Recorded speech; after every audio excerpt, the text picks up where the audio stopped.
Bismillahirrahmanirrahim. Assalamualaikum warahmatullahi wabarakatuh.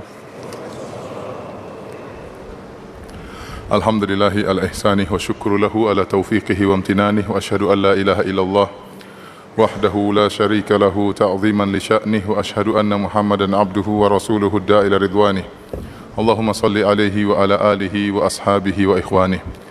Para hadirin dan hadirat yang dirahmati oleh Allah Subhanahu wa taala, alhamdulillah pada malam hari ini Allah Subhanahu wa taala mempertemukan kita kembali di majelis yang kita berharap diberkahi oleh Allah Subhanahu wa taala dan dicatat sebagai amalan kebajikan kita di akhirat kelak.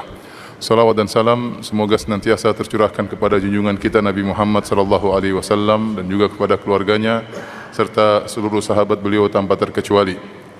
Pembahasan kita pada malam hari ini adalah pembahasan level tinggi, yaitu masuk surga tanpa azab dan tanpa hisab.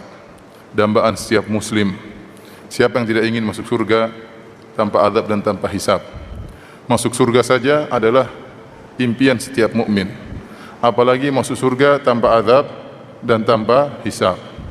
Kita tahu di antara akidah Ahlussunnah wal Jamaah, setiap orang mukmin, setiap orang muslim pasti masuk surga. Setiap orang yang mengucapkan syahadatain la ilaha illallah Muhammadar Rasulullah pasti masuk surga selama syahadatainnya tidak batal, selama dia tidak membatalkan syahadatainnya dengan kesyirikan dan kekufuran. Akan tapi bagaimana cara masuk surganya? Ada di antara kaum muslimin yang masuk surga dengan dihisab terlebih dahulu dan diazab terlebih dahulu. Ada di antara kaum muslimin yang masuk surga dengan dihisab tanpa diazab. Dan ada kaum muslimin yang masuk surga tanpa dihisab apalagi diazab. Tatkala hari yaumul hisab, yaitu hari persidangan, kalau kita artikan dalam bahasa Arab yaitu hari perhitungan, namun pada hakikatnya itu adalah hari persidangan karena yang menyidang kita adalah Allah Subhanahu wa taala. Maka amalan kita akan diperlihatkan, amalan kebajikan diklasifikasikan oleh Allah dan amalan keburukan diklasifikasikan oleh Allah Subhanahu wa taala. Setelah dihisab kemudian ditimbang. Faman thaqulat mawazinuhu fahuwa fi 'ishatir radiyah. Barang siapa yang amalan kebajikannya lebih berat daripada amalan keburukannya, maka dia akan masuk surga. Dia akan berada dalam kehidupan yang dia sukai. Wa amma man khaffat mawazinuhu fa ummuhu hawiyah. Dan barang siapa yang amalan kebajikannya lebih ringan daripada amalan keburukannya, maka tempat kembalinya adalah neraka jahanam, ya. Dan kita tahu tatkala disidang oleh Allah Subhanahu wa taala maka merupakan perkara yang sangat berat. Perkara yang sangat berat karena kita akan dibongkar keburukan kita secara detail satu persatu oleh Allah Subhanahu wa taala, dibukakan catatan amal kita, maka tertampaklah seluruh amalan-amalan keburukan kita. Sebagaimana pula akan tampaklah seluruh kebaikan-kebaikan kita kemudian ditimbang oleh Allah Subhanahu wa taala. Ternyata ada sekelompok kaum muslimin yang masuk surga tanpa azab dan tanpa hisab. Gampangannya tidak diperiksa, langsung apa? Masuk. Luar biasa. Siapa mereka? Tentunya mereka adalah orang-orang yang memiliki kedudukan yang tinggi. Mereka itulah orang-orang yang dikatakan oleh para ulama dengan alladzina haqqaqut tauhid, yaitu orang-orang yang memurnikan tauhid. Orang-orang yang memurnikan tauhid. Tauhid mereka sampai pada tingkatan tinggi. Kita tahu tauhid, barang siapa yang bertauhid, maka dia akan mendapatkan ganjaran yang luar biasa. Di antaranya adalah dosa-dosanya akan diampuni. Sebagaimana dalam hadis qudsi, Allah Subhanahu wa taala berfirman, "Ya bani Adam, law ataitani bi qurabil ardi khataaya, thumma laqitani la tusyriku bi syai'a, la ataituka bi qurabiha maghfirah." Wahai anak Adam, kalau kau datang bertemu kepadaku pada hari kiamat kelak dengan membawa dosa sebesar bumi ini, ya. Allah tidak mengatakan sebesar gunung, ya. Allah tidak mengatakan seluas air di lautan, tapi Allah mengatakan sebesar bumi ini. Artinya dosa yang sangat besar.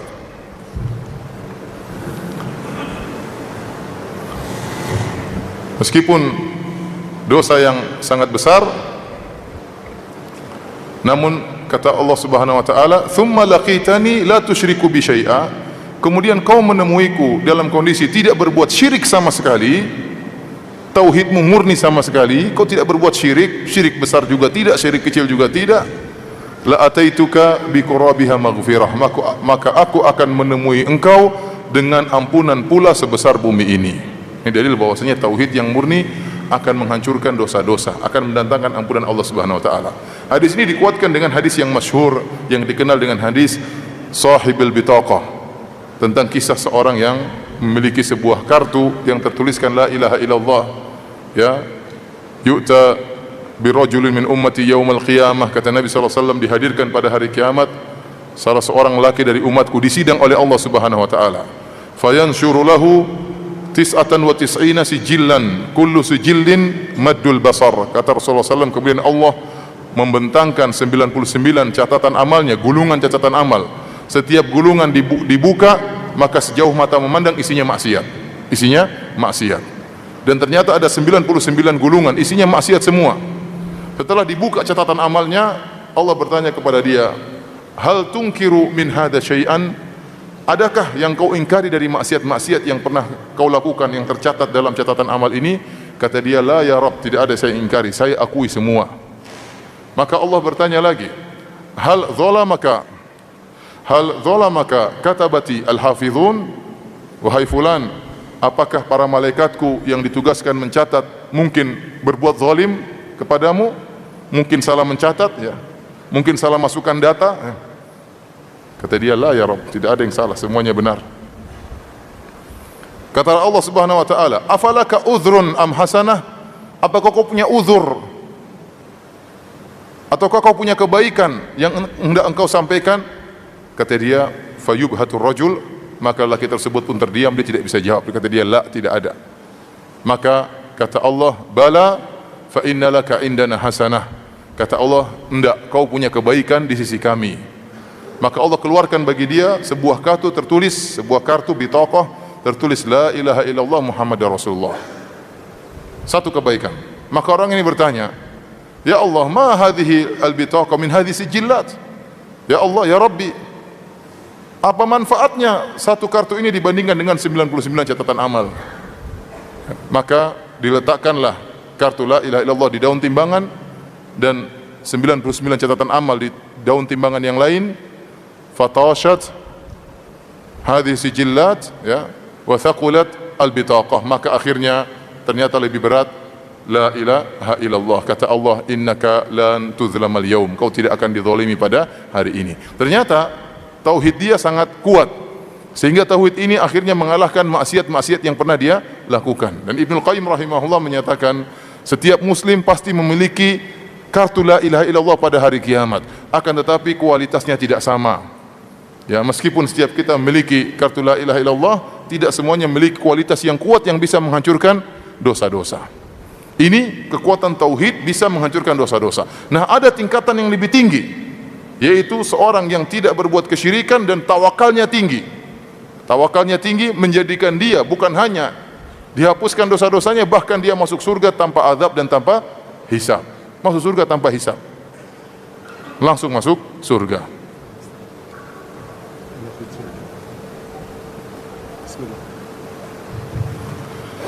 Baik para hadirin dan hadirat yang dirahmati oleh Allah Subhanahu wa taala, pada kesempatan malam hari ini saya akan menyampaikan sebuah hadis yang cukup panjang yang diriwayatkan oleh Imam Al-Bukhari dan Imam Muslim dalam sahih mereka tentang orang-orang yang masuk surga tanpa azab dan tanpa hisab. Sambil saya menyampaikan hadis ini, di tengah-tengah penyebutan hadis ini saya akan menyebutkan beberapa faedah yang berkaitan dengan isi daripada konten daripada hadis ini. An Husain bin Abdurrahman, dari seorang tabi'in yang bernama Husain bin Abdurrahman rahimahullahu taala. Beliau berkata, qala kuntu inda Sa'id bin Jubair. Suatu hari saya berada di sisi Sa'id bin Jubair. Sa'id bin Jubair adalah seorang tabi'in yang dia adalah murid dari Ibnu Abbas radhiyallahu taala anhuma. Faqala ayyukum ra'al kawkab alladhi inqadha al-barihah. Tiba-tiba Sa'id bin Jubair berkata kepada teman-temannya, siapakah di antara kalian yang tadi malam lihat bintang jatuh atau meteor jatuh? Faqultu ana, maka Husain bin Abdurrahman berkata, saya tadi malam lihat bintang jatuh. Ama inni lam akun fi salatin walakinni ludiktu. Tetapi saya melihat bintang jatuh tersebut karena saya tidak tidur, dan saya tidak tidur, saya bukan karena sedang sholat malam, tapi saya tidak tidur karena disengat binatang berbisa sehingga enggak bisa tidur. Para hadirin dan hadirat yang dirahmati Allah Subhanahu wa taala, perhatikan, ini dalil bahwasanya seorang dalam pembicaraan boleh saja bertanya tentang suatu hal, kejadian yang aneh. Seperti kemarin ada kecelakaan, kemarin ada sesuatu, enggak jadi masalah. Ada kejadian aneh, bintang jatuh atau meteor jatuh, maka Sa'id bin Jubair bertanya, siapa tadi malam lihat bintang jatuh atau meteor jatuh? Maka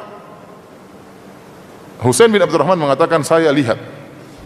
Berarti Husain bin Abdurrahman begadang kalau begitu. Nah, para salaf dahulu kalau begadang berarti sholat malam.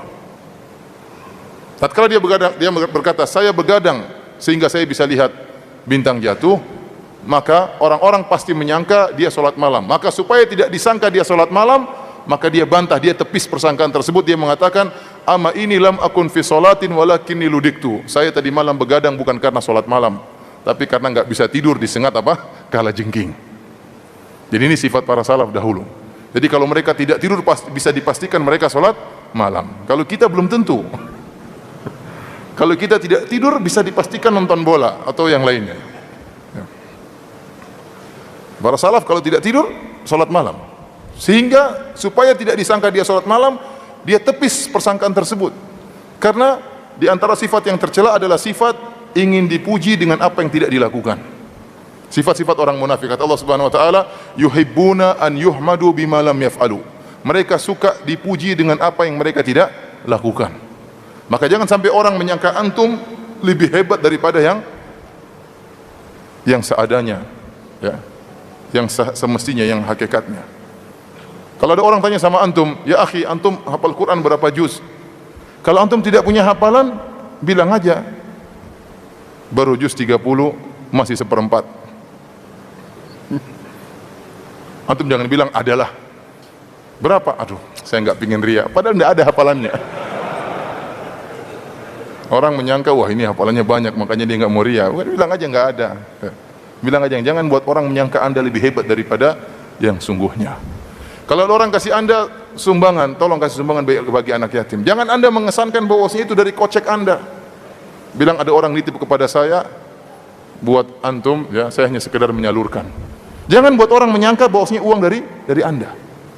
Berarti anda ingin dipuji dengan apa yang tidak anda lakukan. Itu sifat-sifat orang munafik. Lihatlah, Husain bin Abdurrahman tidak ingin dipuji dengan sesuatu yang tidak dia lakukan, maka dia tepis persangkaan tersebut. Dia mengatakan, tadi malam saya begadang bukan karena saya sholat malam, tapi saya tidak bisa tidur karena digigit kalajengking atau binatang berbisa. Kemudian Sa'id bin Jubair bertanya, fama sana'ta, waktu kau tersengat kalajengking, apa yang kau lakukan? Dia mengatakan, irtaqaitu, saya minta untuk diruqyah. Maka Sa'id bin Jubair bertanya, wa ma hamalaka ala dzalik? Apa yang menyebabkan engkau minta untuk diruqyah? Apa dalilmu? Gampangannya kalau bahasa kita, apa dalilmu kok minta ruqyah? Ini biasa. Para salaf dahulu kalau diskusi biasa, ada dalil enggak? Maka Husain bin Abdurrahman mengatakan, haditsun haddatsanahu Sya'bi. Ada sebuah hadis yang diriwayatkan kepada kami Asy-Sya'bi. Wa ma haddatsakum? Apa hadis yang diriwayatkan oleh Sya'bi? Kata Husain bin Abdurrahman, haddatsana an Buraidah ibn al-Husayb radhiyallahu anhu, qal, Asy-Sya'bi meriwayatkan dari Husain, dari Al-Buraidah bin Husayb radhiyallahu ta'ala anhu, bahwasanya Rasulullah SAW berkata, la ruqyata illa min ainin aw humatin. Tidak ada ruqyah kecuali karena ain, karena penyakit mata jahat, atau karena humah, yaitu karena demam akibat sengatan binatang berbisa. Jadi dia punya dalil, sehingga dia minta ruqyah kepada orang lain.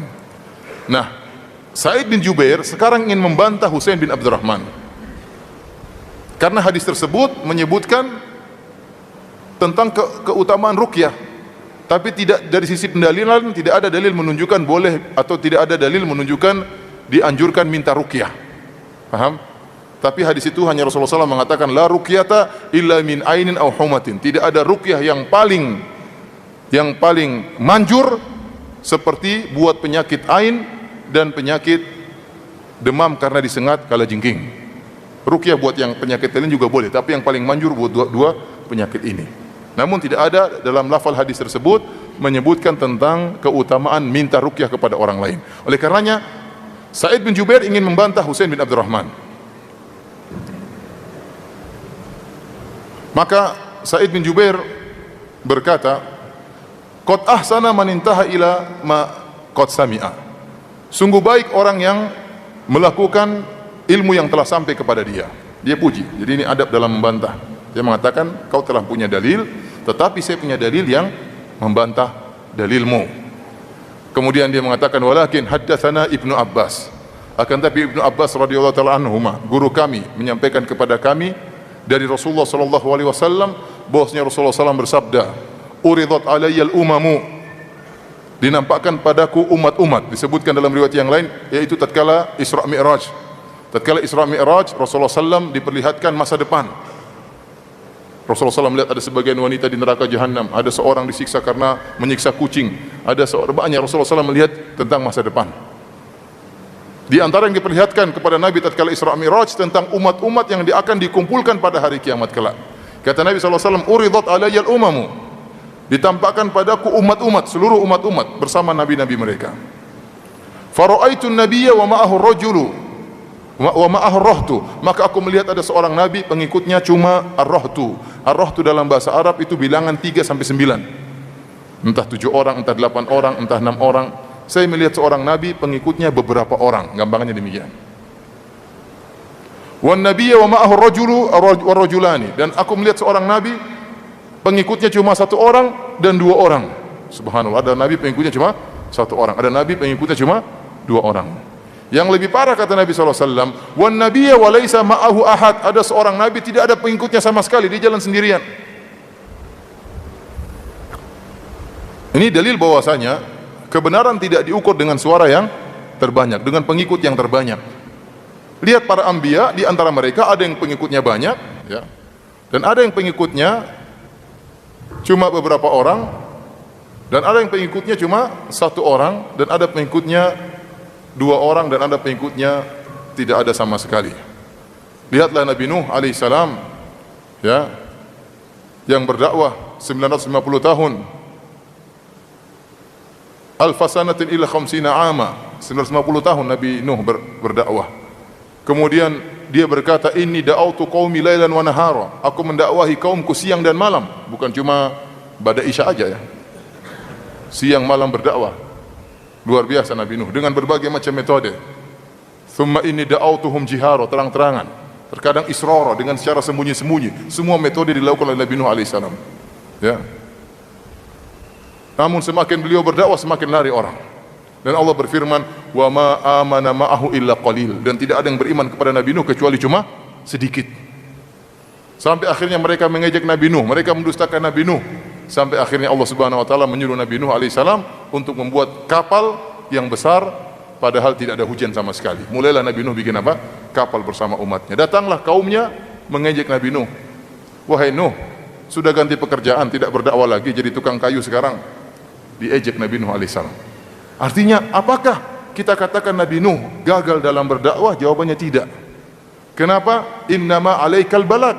Kata Allah Subhanahu wa taala, tugasmu adalah menyampaikan. Hidayah di tangan Allah Subhanahu wa taala. Meskipun pengikutnya sedikit, Allah tidak mencela Nabi Nuh alaihissalam.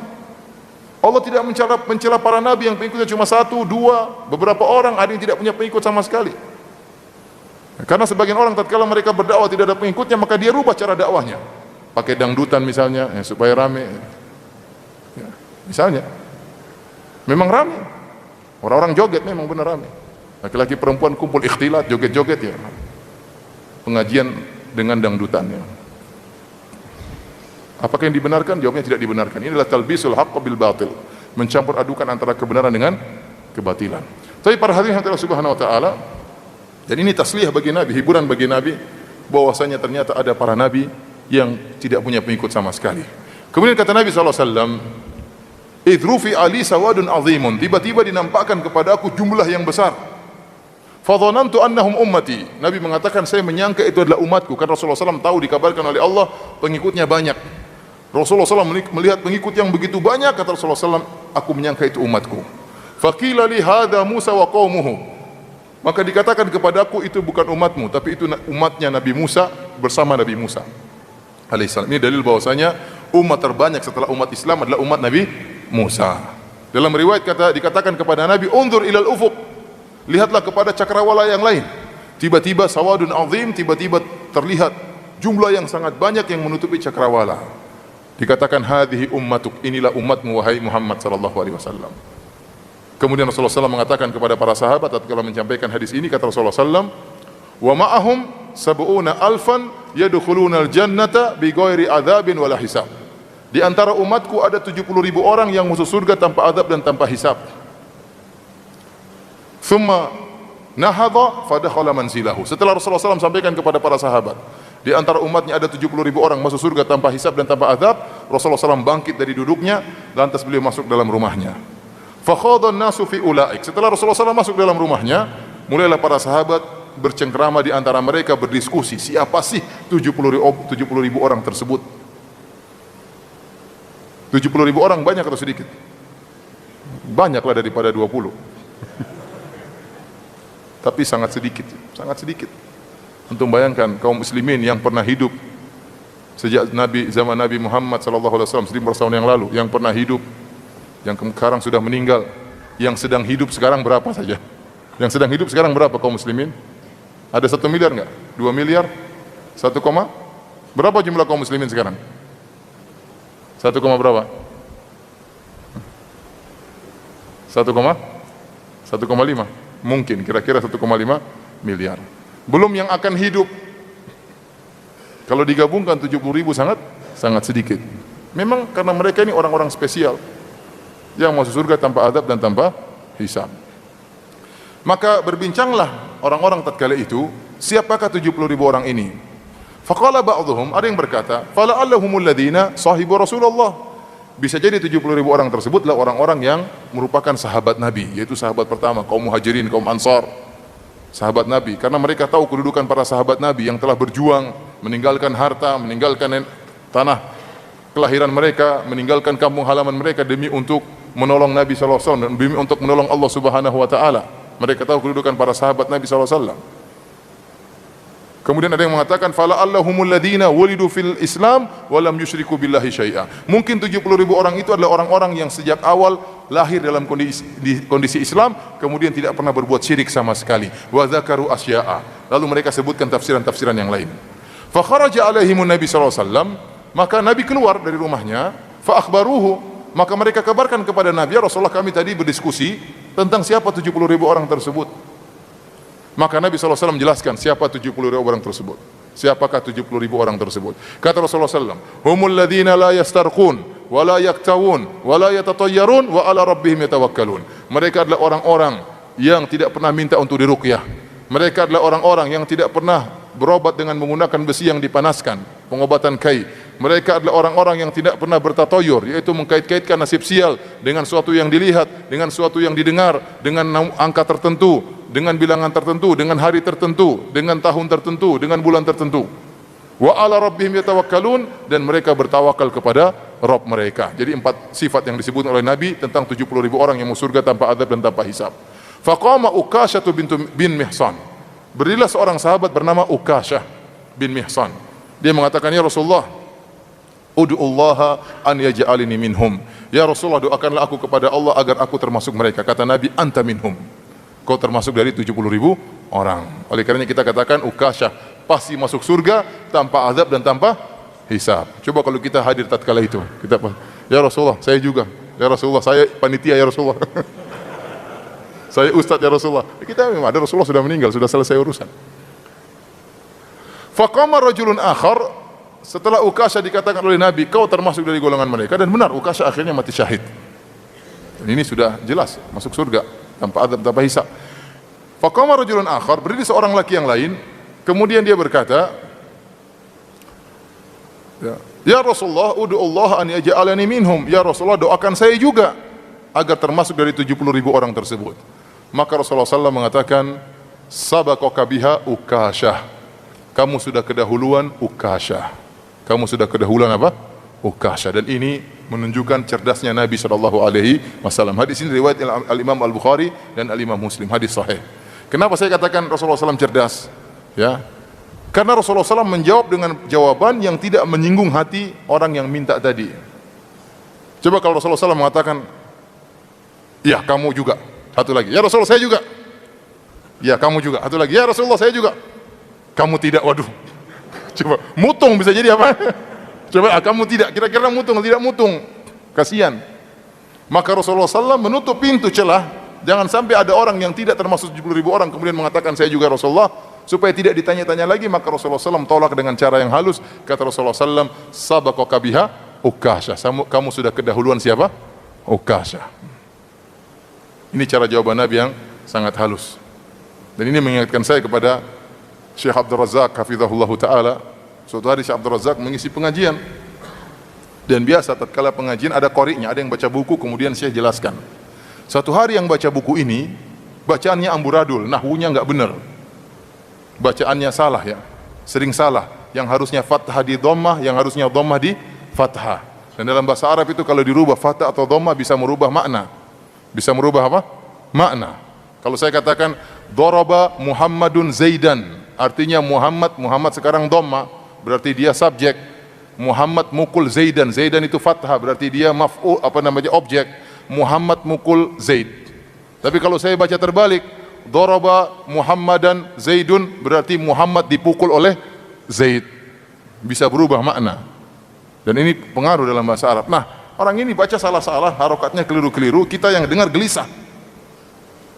Tapi Syekh biarkan bacaan pertama. Kemudian Syekh jelaskan. Kemudian dia baca lagi, salah-salah lagi. Syekh biarkan lagi. Setelah Syekh ceramah kedua kali atau ketiga kali, kata Syekh, ganti yang lain. Ganti yang lain. Orang ini mungkin tersinggung kan? Ganti yang lain. Kok disuruh ganti? Maka datanglah orang kedua. Bacaannya bagus, tidak ada salahnya. Dia baca terus bagus. Tidak lama kemudian kata Syekh, ganti orang ketiga, ganti lagi. Dan terus ganti orang keempat. Jadi sehingga yang pertama tidak tersinggung. Seakan-akan disuruh ganti-ganti baca. Padahal supaya yang pertama diganti. Ini namanya menegur tapi menjaga apa? Perasaan. Tapi para hadirin Allah Subhanahu wa taala, kita kembali kepada hadis ini, ya. Hadis ini menjelaskan tentang ciri-ciri orang yang masuk surga tanpa azab dan tanpa hisab, ya. Jumlah mereka 70.000 orang. Dalam hadis yang lain Rasulullah SAW minta tambahan. Kata Rasulullah SAW, fastazattu rabbi, saya pun minta tambah kepada Allah Subhanahu wa taala. 70.000 sedikit. Maka Allah beri tambahan. Kata Nabi SAW, fazadani ma'a kulli alfin sab'ina alfan wa thalathu hathayatin min hadayati rabbi. Maka Allah pun beri tambahan kepada Nabi SAW. Maka setiap 1.000 orang dari 70.000 orang tersebut bisa narik 70.000 orang. Ditambah dengan 3 kelompok manusia yang Allah tambah, yang kita tidak tahu satu kelompok berapa jumlahnya. Sekarang saya tanya sama antum, berarti berapa jumlah total yang masuk surga tanpa azab dan tanpa hisab sekarang setelah Rasulullah SAW minta tambahan? Setiap 1.000 bawa 70.000, berarti berapa jumlahnya? Pakai kalkulator aja, jangan susah-susah lama-lama. Coba kalkulator coba. Berapa itu? 70.000 kali 70.000 kali berapa? Berapa? Kebanyakan 70 juta. Berapa rumusnya? 70.000 kali, setiap 1.000 bawa 70.000, berarti 70.000 kali 70, kebanyakan. 70.000 kali 70. Ingat, setiap 1.000 bawa 70.000, berarti 70.000 kali 70. Benar atau tidak? Salah, 70.000. 70.000 kali 71, yang satu pertama kok nggak dihitung 72 pertama, paham? Sudah paham sekarang? Makanya belajar. Jadi jumlahnya sekarang antum kali, sekarang 70.000 kali 71 berapa? Coba. Berapa? 4 juta. 4.970.000, lumayan. Masih ada kemungkinan gitu. Masih ada kemungkinan. Berdoa kepada Allah, semoga kita termasuk dari orang-orang yang masuk surga tanpa adab dan tanpa apa? Hisab. Amin ya rabbal alamin. Tapi para hadirin yang Allah Subhanahu wa taala, apa sifat-sifat mereka? 4 Rasulullah SAW sebutkan. Yang pertama, humul ladzina la yastarqun, orang-orang yang tidak pernah minta untuk diruqyah. Meruqyah hukumnya boleh. Membantu orang lain meruqyah hukumnya boleh. Minta untuk diruqyah juga boleh. Tetapi 70.000 orang tersebut atau 4.970.000 orang tersebut memiliki sifat yang lebih tinggi, yaitu mereka tidak mau minta untuk diruqyah. Kenapa? Karena kalau kita minta diruqyah, kita minta orang lain meruqyah kita, ada kehinaan tersendiri. Kita minta tolong sama orang tersebut. Yang kedua, kebanyakan orang di ruqyah dia mengkaitkan kesembuhan kepada kiai yang baca atau kepada ustadz yang baca. Seakan-akan kesembuhan bergantung kepada tukang baca ruqyah tersebut. Ada keterikatan hati, ya atau tidak? Ada keterikatan hati. Dan Allah Subhanahu wa taala Rasulullah SAW menjelaskan bahwasanya yang mau surga tanpa adab dan tanpa hisab ini memiliki sifat yang sangat tinggi, yaitu mereka tidak pernah minta untuk diruqyah. Tetapi misalnya antum sakit, kemudian istri antum minta tolong ustaz untuk meruqyah antum, enggak jadi masalah. Karena bukan antum yang minta untuk apa? Diruqyah. Atau anda membantu orang lain untuk diruqyah, maka tidak mengapa. Rasulullah SAW mengatakan, man istata'a minkum an yanfa'a akhahu falyaf'al. Barang siapa yang mampu untuk membantu saudaranya, maka lakukanlah. Anda bisa ruqyah. Jangan tunggu saudara kita minta untuk apa? Diruqyah. Kita ruqyah dia. Dan ini tidak mengapa. Rasulullah SAW pernah diruqyah. Waktu Rasulullah SAW sakit, Aisyah radhiyallahu taala anha meruqyah Nabi, istrinya. Dan Rasulullah SAW tidak minta kepada Aisyah, tapi Aisyah meruqyah Nabi SAW. Waktu Rasulullah SAW sakit juga, waktu disihir, Rasulullah SAW diruqyah oleh malaikat. Rasulullah SAW pernah diruqyah oleh Aisyah. Kemudian Aisyah mengusap bagian sakit Nabi dengan tangan Nabi SAW, karena tangan Nabi lebih berkah.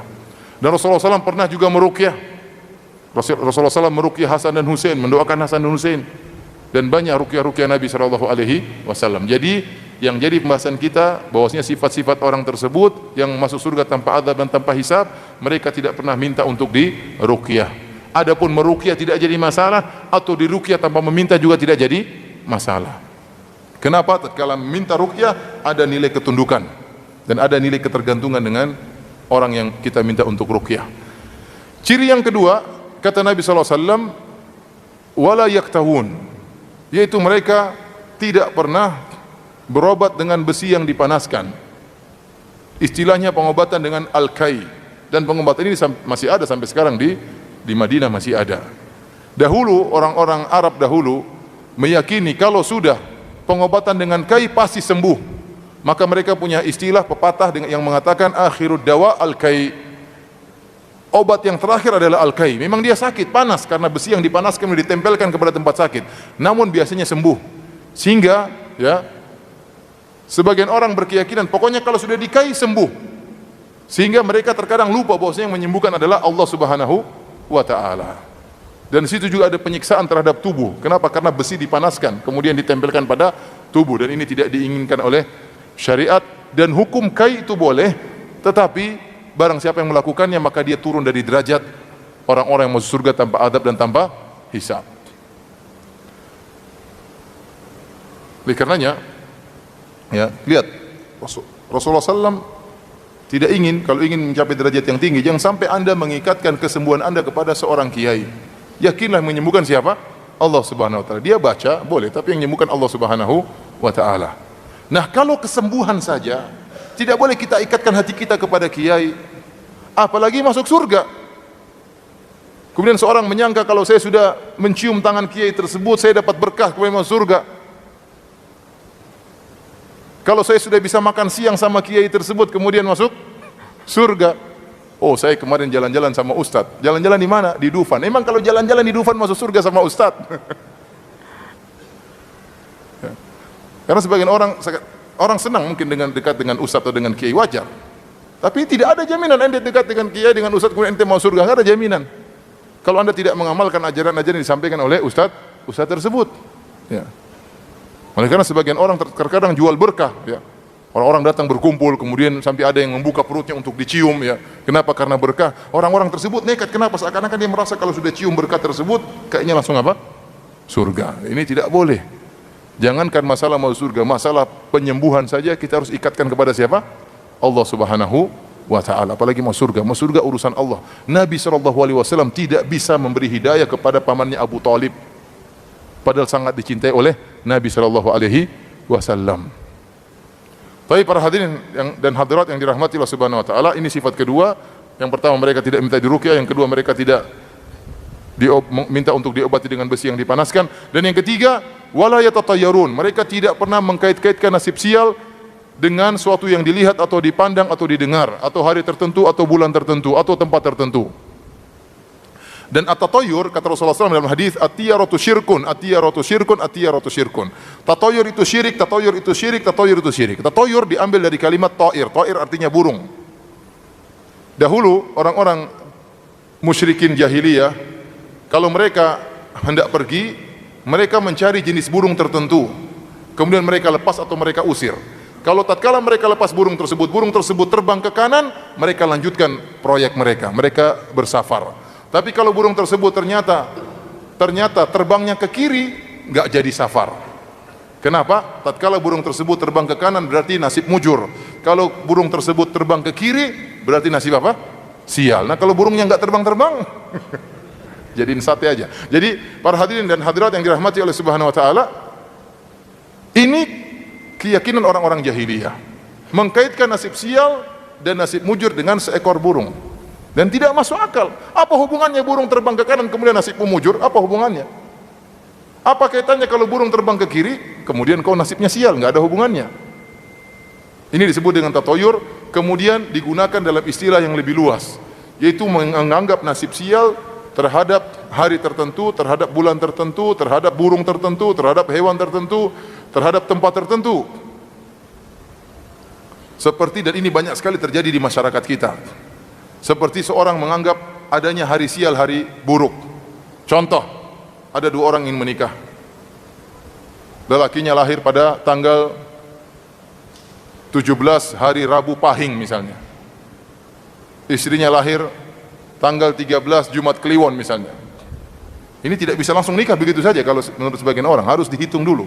Entah pakai rumus apa, entah rumus forecast dan yang lainnya. Intinya, terkadang keluarnya tahun depan. Setelah dihitung-hitung, oh kamu hanya boleh nikah pada tanggal 12 Wage 6 bulan lagi. Wah, ini dua mempelai stres ini. Kita tidak bisa segera menikah. Ini hitungan bikin sial. Kenapa? Gara-gara tertunda apa? Pernikahan. Ini bikin repot. Hidup jadi repot seperti ini. Ini hitung-hitungan perimbun dan macam-macam, ini buang, ini kesyirikan semuanya. Tidak ada dalam Islam seperti ini. Seperti orang-orang Arab jahiliyah dahulu, mereka menganggap sial bulan Syawal. Tidak ada pernikahan bulan Syawal. Maka dibantah oleh Nabi SAW. Sebagaimana perkataan Aisyah, Nabi mengadakan akad nikah dengan Aisyah bulan Syawal. Dan kemudian Nabi SAW hidup bersama Aisyah juga bulan Syawal. Hidup serumah bersama Aisyah juga bulan Syawal. Kenapa dianggap bulan Syawal bulan yang sial? Seperti orang-orang Arab jahiliyah dulu menganggap bulan Safar bulan sial. Sekarang kaum muslimin juga ada menganggap demikian, menganggap Rabu terakhir di bulan Safar adalah hari apa? Sial, sehingga harus bikin sholat anti bala atau macam-macam. Ini adalah adat jahiliyah, menganggap hari tertentu, hari Rabu di akhir bulan Safar adalah hari yang sial. Ini adat jahiliyah. Rasulullah SAW pernah bantah dalam satu hadis. Rasulullah SAW mengatakan, la Safar, tidak ada kesialan dalam bulan sial, dalam bulan Safar. Tidak ada kesialan dalam bulan Safar. Sebagian orang menganggap kalau mendengar ada burung hantu datang ke rumahnya, boom, boom, wah udah ini nasib sial. Berarti akan ada yang meninggal apa? Dunia. Apalagi 2 ekor, boom, boom, bim, bim, boom, boom. Wah repot ini. Padahal 2 burung hantu tersebut lagi pacaran. Akhirnya 2 orang akan meninggal dunia. Ini dari mana seperti ini? Burung hantu kok disalah-salahkan? Ada orang keluar rumah, tahu-tahu dibeolin oleh burung merpati. Maka dia menganggap hari itu hari sial. Dia tidak jadi keluar rumah. Hari ini saya cuti. Kenapa? Baru keluar rumah kena beolan burung merpati. Ya burung merpati juga tidak tahu Anda mau keluar, nanti tidak kasih tahu. Ada teman saya cerita, temannya protes waktu dibeolin burung merpati. Maka dia berbicara dengan burung tersebut. Dia mengatakan, wahai burung merpati, bumi ini luas. Kenapa kau pilih kepala saya? Ini luas ngapain? Burung merpati tidak milih-milih, kamu kena keluar ya kena, salah sendiri. Dianggap sial kalau dibeolin burung merpati. Yang paling parah, ada yang menganggap angka 13 angka sial. Ya akhi, apa bedanya angka 13 sama 14 sama 12? Apa bedanya? Ya, 11 12. Tidak ada bedanya. 13 14 apa bedanya? Dia anggap angka 13 angka sial. Lihat Indonesia. Apa ada pesawat kursi angka 13? Ada atau tidak? Coba cari pesawat apa yang ada kursinya nomor 13. Takut orang. Takut. Anggap sial. Antum cari hotel lantai 13 di Indonesia, ada atau tidak? Takut orang. Ya akhi, meskipun pesawatnya tidak ada angka 13, waktunya jatuh tetap aja jatuh. Waktunya meledak tetap aja apa? Meledak. Di Arab Saudi nggak ada seperti itu. Hotel mau lantai 13, kamar 13, nggak ada urusan. Nggak ada urusan. Kenapa kita merepotkan hidup kita seperti ini? Dan ini ternyata kita dapatkan dari orang-orang barat yang katanya mereka telah mencapai teknologi yang tinggi. Katanya mereka canggih. Begitu angka 13, otaknya buntu semuanya. Kenapa bisa angka 13? Sial. Ya akhi, saya punya istri 13 bersaudara. Berarti anak ke-13 anak sial. Istri saya 13 bersaudara, orang Bugis banyak anaknya. Adik istri saya yang nomor 13 itu anak sial. Ente tidak boleh punya anak nomor 13? Dari mana seperti ini? Dari mana? Kegoblokan dan kedunguan namun diikuti oleh kaum muslimin. Diikuti oleh kaum muslimin. Saya sendiri angka 13 itu bukan angka sial bagi saya, bahkan angka keberuntungan. Ya. Mau dengar ceritanya? Apa enggak usah? Hah? Boleh ya? Sebentar aja ya. Jadi enggak usah lah. Hah? Tapi ini artinya sekedar cerita aja biar lebih. Jadi dulu waktu saya SMA, saya pernah ikut lomba cepat tangkas, cepat tepat. Saya bukan pembicara utama, tidak. Biar antum tidak memuji saya ya. Saya bagian pendamping sebelah kanan. Pembicara utama cewek.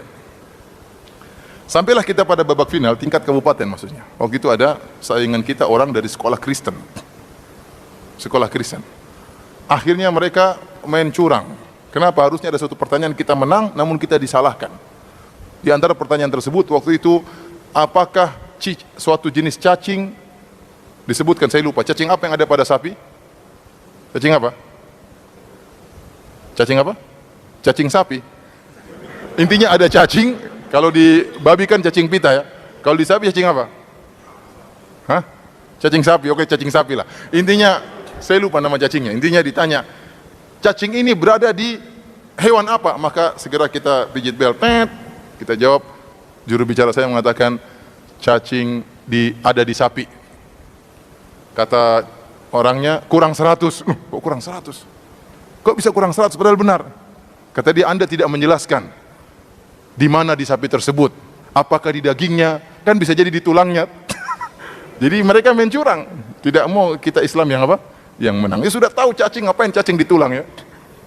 Akhirnya ada satu pertanyaan penentuan tentang masalah matematika. Saya itu bagian spesifik matematika. Bertanya tentang logaritma, saya masih ingat. Waktu ditanya, biasanya dia setelah menyampaikan pertanyaan, saya langsung pejet, ada waktu beberapa detik untuk ngitung. Pejet dulu yang penting, baru hitung dulu, baru jawab. Pas tatkala itu, saya salah dengar soal. Dia tanya, saya pejet, saya hitung nggak ketemu-ketemu. Rupanya yang ada tiga kelompok di ujung hitung juga. Oh 13. Saya dengar 13 kata saya. Ternyata benar, akhirnya juara 1. Berarti 13 tidak selama angkanya angka sial. Apa 13? Apa hubungannya dengan angka sial? Enggak sih, dari mana? Tapi para hadirin Allah Subhanahu wa taala, contohnya sebagian orang ya,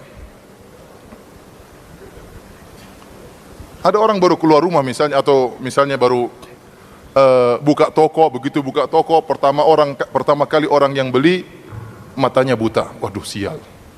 Masa pembeli pertama matanya buta? Saya tutup toko aja deh, nggak mau. Ada orang seperti itu. Saya pernah ketemu seorang pembantu di Madinah. Dia bilang, Ustaz tolong carikan saya ingin kerja, carikan saya kerjaan. Maka saya hubungi teman saya orang Saudi, ini ada pembantu ingin kerja, oh kita kerja sama saya.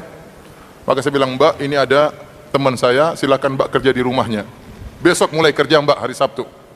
Kata Mbak ini, waduh, saya nggak bisa kalau pertama hari kerja hari Sabtu. Nggak bisa, kenapa? Saya dilarang sama guru saya. Kenapa? Dianggap kalau kerja hari pertama hari Sabtu hari sial. Dalam hati saya, makanya jadi pembantu terus kayak begini.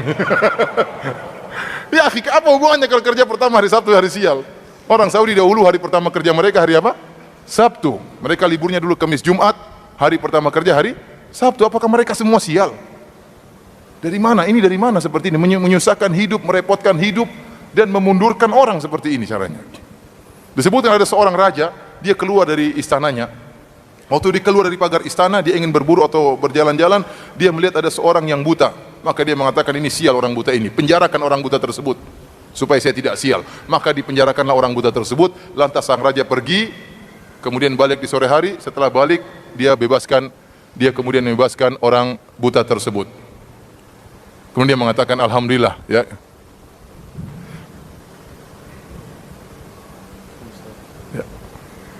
Dia mengatakan alhamdulillah, ya, hari ini saya tidak sial karena kau saya penjarakan.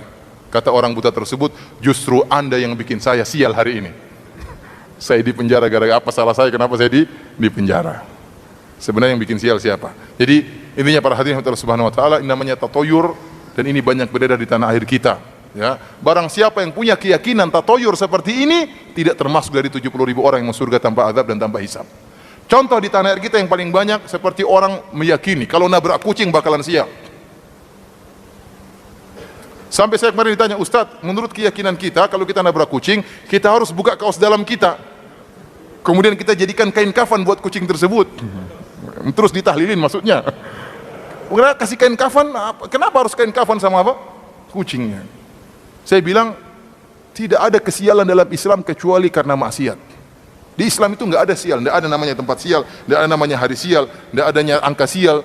Yang bikin sial itu apa? Maksiat. Nah, kalau Anda nabrak kucing dengan sengaja, maka Anda akan sial.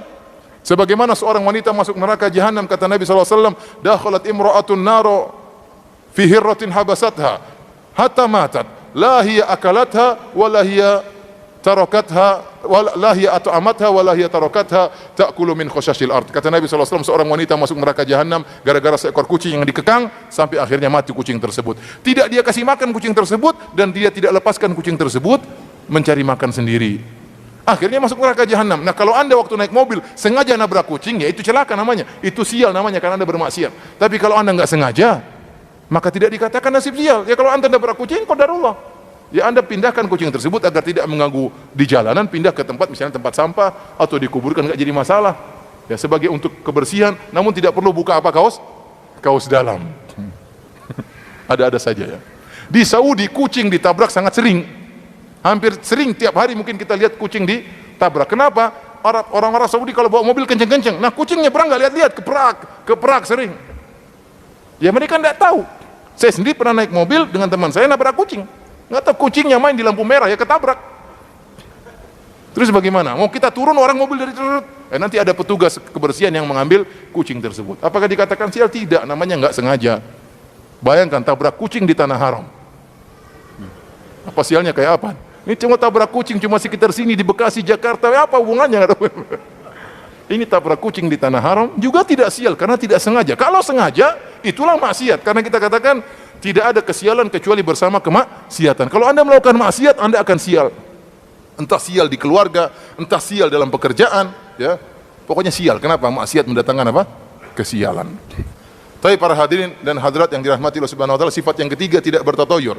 Yang keempat kata Nabi sallallahu alaihi wasallam, wa ala rabbihim yatawakkalun. Mereka bertawakal kepada Rabb mereka. Dan bahasan tawakal sangatlah panjang ya. Namun inti daripada tawakal adalah menggabungkan antara iktimad, bersandar kepada Allah Subhanahu wa taala, dengan berusaha. Itu namanya tawakal. Harus disertai dengan usaha. Tanpa usaha maka tidak dikatakan tawakal. Karena Rasulullah SAW bersabda, "Lau annakum tatawakkaluna 'ala Allahi haqqa tawakkulih, la razaqakumullah kama yarzuqut thair." Kalau kalian bertawakal dengan tawakal yang benar, maka Allah akan berikan kalian rizki sebagaimana Allah beri rizki kepada burung. Taqdu khimasan wa taruhu bitanan. Burung terbang dalam kondisi perut kosong, kemudian balik sudah kenyang. Ada orang salah paham dengan hadis ini. Mereka mengatakan kita nggak usah kerja, santai, tawakal, Allah kasih rizki. Seperti burung Allah kasih rizki. Siapa bilang burung tidak kerja? Burung itu sebelum subuh sudah bangun, padahal dia tidak punya akal. Antum coba lihat, antum pergi sholat subuh miring-miring badannya, burung sudah loncat ke sana, loncat ke sini, berkicau satu yang lainnya, sudah bangun sebelum subuh. Mungkin dia sholat malam, kita tidak tahu. Kemudian burung tersebut terbang berkilo-kilo, ya atau tidak? Emang dia mau cari rezeki diam-diam aja, dia terbang berkilo-kilo. Perutnya kosong, lapar dia terbang. Dia pulang bawa makanan buat dia dan buat anak-anaknya. Intinya dia berusaha. Nah, Allah ingin kita bertawakal disertai dengan apa? Usaha. Saya katakan, meskipun usaha kita tidak maksimal, namun jika disertai dengan tawakal, maka rezeki akan lancar. Ini perkataan Ibnu Rajab Al-Hambali. Seorang berusaha meskipun tidak maksimal, tetapi dengan tawakal yang maksimal, maka dia akan dimudahkan rezeki oleh Allah Subhanahu wa taala. Ya. Oleh karena para hadirin Allah Subhanahu, itulah hakikat dari tawakal. Tatkala Nabi SAW ditanya oleh seorang, "Ya Rasulullah," dia bawa onta, dia mengatakan, "Utlikuha wa atawakkal." Ya Rasulullah, saya lepaskan onta ini kemudian saya masuk masjid bertawakal. Kata Rasul, "Au aqilha wa atawakkal." Atau saya ikat dulu kemudian saya bertawakal. Kata Rasulullah SAW, "Iqilha wa tawakkal." Ikat dulu ontamu baru bertawakal. Ada usaha. Ya. Jangan ente lepaskan motor di luar, taruh kunci situ, saya tawakal kepada Allah, masuk motor hilang, ya sudah, itu sudah katanya, gimana? Ya, ente salah sendiri. Kalau ente di Saudi mungkin, di Saudi begitu enggak jadi masalah. Di Saudi sering orang taruh mobil, dia sholat, mobilnya masih nyala, ada kuncinya tidak dikunci, dia sholat, mobil tidak hilang. Saya sendiri pernah mau mengeluarkan mobil, tertahan, ada mobil di belakang saya bel-bel, orangnya nggak datang yang punya mobil, mobilnya nyala. Maka saya bel-bel, saya periksa nggak ada orang, saya buka pintunya, mobilnya nyala, ada BlackBerry di sampingnya. Subhanallah. Maka saya pun naik mobil tersebut, saya mundurkan sendiri. Kemudian saya keluar, saya majukan lagi. Jadi kalau Indonesia hilang semuanya. Di Saudi tidak. Ya bukan berarti tidak ada mobil yang hilang, ada mobil yang hilang, tapi banyak yang seperti itu tidak jadi masalah. Ya. Oleh karenanya namanya tawakal harus berusaha disertai dengan doa kepada Allah Subhanahu wa taala, itu adalah tawakal yang benar. Karenanya tatkala ada sebagian orang ingin berhaji tanpa pakai modal. Waktu mereka ditanya, sampai di kota Madinah ditanya, "Kenapa Anda tidak memodal?" Kata mereka, "Kami bertawakal kepada Allah." Maka Allah tegur. Allah turunkan firman-Nya, "Wa tazawwadu," berbekalah kalian kalau berhaji. Makanya haji itu wajib bagi yang mampu. Nah, kalau dia berhaji nekat tanpa bawa bekal, akhirnya dia akan merepotkan orang lain. Dia akan merepotkan orang lain. Dia akan minta-minta, akan merepotkan orang lain. Namanya ini tawakal yang keliru. Seorang harus berusaha punya bekal baru berhaji. Subhanallah, saya pernah ketemu seorang aneh. Orang ini sudah meninggal rahimahullah. Semoga Allah merahmatinya dan mengampuninya. Waktu hajian dia datang. Dia ini waktu hajian sampai di bandara tasnya hilang. Maka orang-orang datang kepada dia, "Bapak, tasnya hilang." "Ya, saya serahkan kepada Allah, kalau Allah berkehendak akan kembali," katanya. Akhirnya benar, tasnya kembali sama dia. Tapi yang nyari teman-temannya setengah mati. Ini tawakal yang keliru.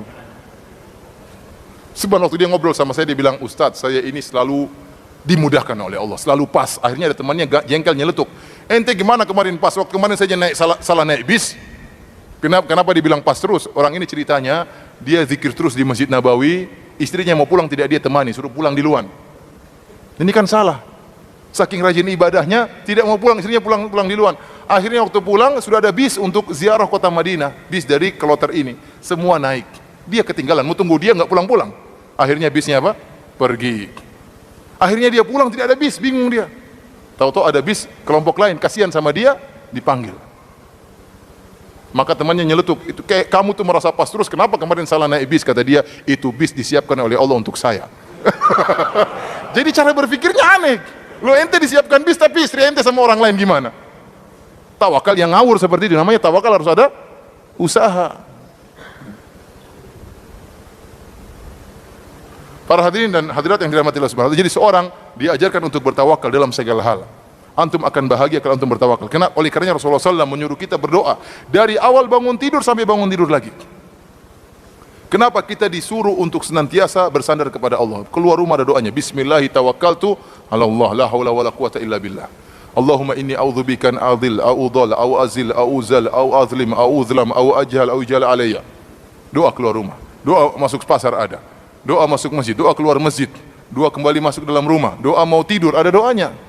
Subhanakallahumma rabbi bika wada'tu jambi wa bika arfa'u in amsakta nafsi faghfir laha wa in arsaltaha fahfadha bima tahfadhu biha ibadaka salihin. Ya Allah, aku tidur, aku bisa meletakkan lambungku karena Engkau ya Allah, dan aku bisa mengangkat lambungku bangun dari tidur karena Engkau ya Allah.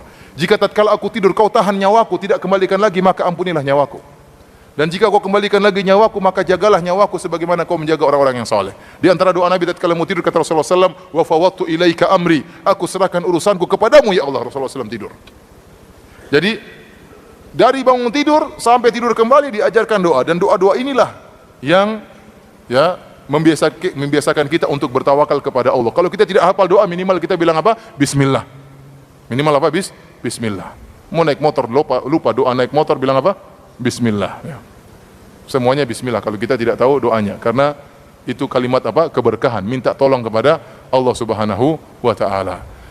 Inilah para hadirin Allah Subhanahu wa taala, ciri-ciri orang-orang yang masuk surga tanpa adab dan tanpa hisab. Dan terakhir saya ingatkan bahwasanya mereka adalah orang-orang yang mulia. Mudah-mudahan kita termasuk dari mereka. Namun bukan berarti kalau ada orang yang masuk surga dengan hisab pasti lebih rendah kedudukannya dari yang masuk surga tanpa adab dan tanpa hisab. Saya ulangi, bukan berarti kalau ada orang yang masuk surga dihisab dulu berarti pasti kedudukannya lebih rendah daripada orang yang masuk surga tanpa adab dan tanpa hisab. Ada orang dihisab, namun setelah hisab totalannya pahalanya banyak, maka surganya tinggi. Oleh karenanya benar kata para ulama bahwasanya orang-orang miskin lebih dahulu masuk surga daripada orang kaya. Itu benar. Kenapa? Orang miskin hisabnya apa yang mau dihisab? Orang kaya hisabnya banyak. Antum saja HP ini kan bikin masalah HP ya. HP ini hisabnya panjang ini HP. Iya atau tidak? Coba kalau antum punya HP jadul. Cuma nama, nomor telepon, nama, nomor telepon, nama, nomor telepon. Mungkin ada catatan daftar utang. HP jadul apa yang ente mau lihat di HP jadul? Hisabnya enggak ada. HP sekarang smartphone, ya, kata orang apa? HP pintar kan? Tapi yang banyak gunakan boblok juga ada. Isinya macam-macam. Ente lihat cewek, ente lihat macam-macam, ente lihat macam. Oh di situ, oh ini hisapnya panjang ini, enggak. Ente komentar, ente ini ketawa ketiwi, ente godain cewek, ente kirim email sama cewek, ente kirim teman masa lalu, ya. Cewek zaman dulu, semuanya ente. Apa tidak ada hisapnya panjang. Ini kita baru bicara apa? HP. Belum bicara mobil. Kalau sepeda hisapnya gampang. Kalau mobil mahal, hisapnya panjang. Dari mana dapat duit beli mobil itu? Sudah hisap sendiri. Apa yang digunakan buat apa? Sudah hisap sendiri. Karenanya orang miskin lebih cepat masuk surga daripada orang kaya. Bahkan disebut dalam riwayat 500 tahun lebih dahulu masuk surga sebelum orang kaya. Tetapi bukan berarti yang masuk surga lebih dulu pasti surganya lebih tinggi. Ini tidak demikian. Ini dijelaskan oleh Ibnu Hajar rahimahullah. Contohnya ada orang kaya, uangnya banyak tapi dia banyak bersedekah sana, hisapnya panjang, tapi dia bisa jelaskan tatkala dihisap, ya Allah uang saya gunakan ini, buat anak yatim, buat bikin pondok. Akhirnya ternyata setelah totalan pahalanya sangat banyak. Meskipun dia masuk surga belakangan, bisa jadi surganya lebih apa? Lebih tinggi. Jadi orang yang bisa masuk surga tanpa adab dan tanpa hisap bukan berarti seluruhnya lebih tinggi daripada orang yang masuk surga setelah dihisap. Bisa jadi ada orang yang masuk surga setelah dihisap terlebih dahulu lebih tinggi daripada yang masuk surga tanpa adab dan tanpa hisab, tergantung amalan masing-masing. Demikianlah para hadirin dan hadirat yang dirahmati Allah Subhanahu wa taala, hadis yang telah kita bacakan tadi tentang mereka-mereka yang masuk surga tanpa adab dan tanpa hisab. Semoga kita termasuk dari golongan mereka.